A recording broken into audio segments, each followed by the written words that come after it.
All right, thank you, Tim. There is a lot of worry about the health of migrants being sent to Chicago. Joni is live to explain what's going on. Good morning, Joni.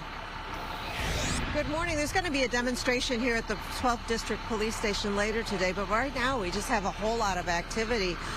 People are on the move. There's a bus here that's picking them up to take them to a shelter. These are folks who have stayed here at the 12th District inside. Down the street, you can see that there's some folks who have packed up their things, and just past that gate is an outdoor community of people who were able to sleep outdoors because of the summer season. One expected reaction, some of these people didn't want to go. They have forged a community here now that it's summer. The asylum seekers are sleeping in tents outside the police station. They awoke to learn that they are going to be moving again.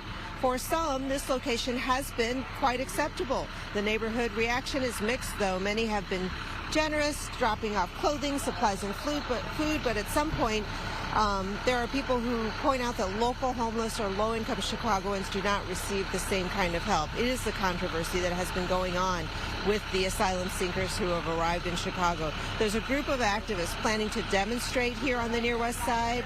They say that illness and infection are making conditions unsafe for the migrants. They want an account of how the money's been spent. The City Council recently approved $51 million for migrant resources.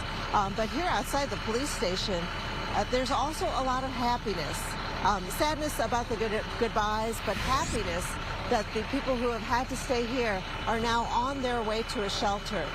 The bus driver is unable to tell me what the destination is, but some other people who have been working with the migrants staying here say that there were some dangers, and now they're going to go to a safe and secure place. So while some people are sad to go, their future is looking a little bit better with a more permanent shelter.